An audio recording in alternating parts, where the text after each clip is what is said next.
The launch of a rocket that delivers a satellite from rest to a speed of over 28,000 kilometres per hour at an altitude of a few hundred kilometres is an impressive sight.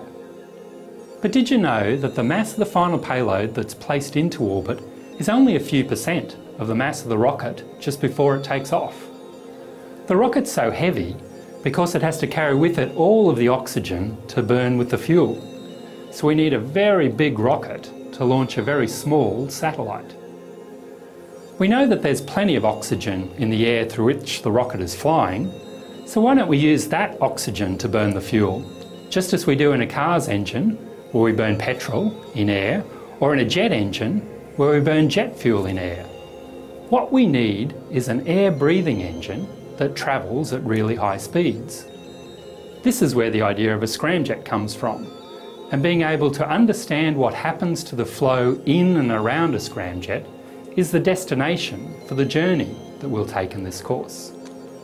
We'll start by looking at the flow of gases at speeds higher than the speed of sound. This will lead us to shock waves. What is a shock wave, and when does one form? And what changes are there to the properties of the gas as it passes through a shock wave? We'll find out in this course.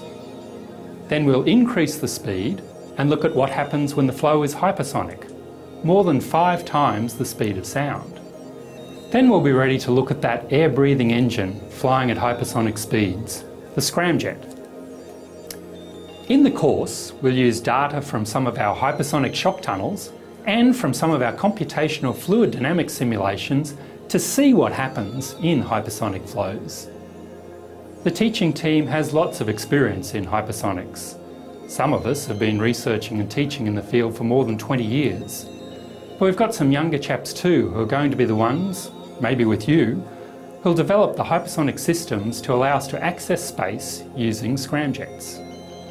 So if you have some background in calculus, introductory fluid mechanics and some thermodynamics, fasten your seatbelts and let's take off.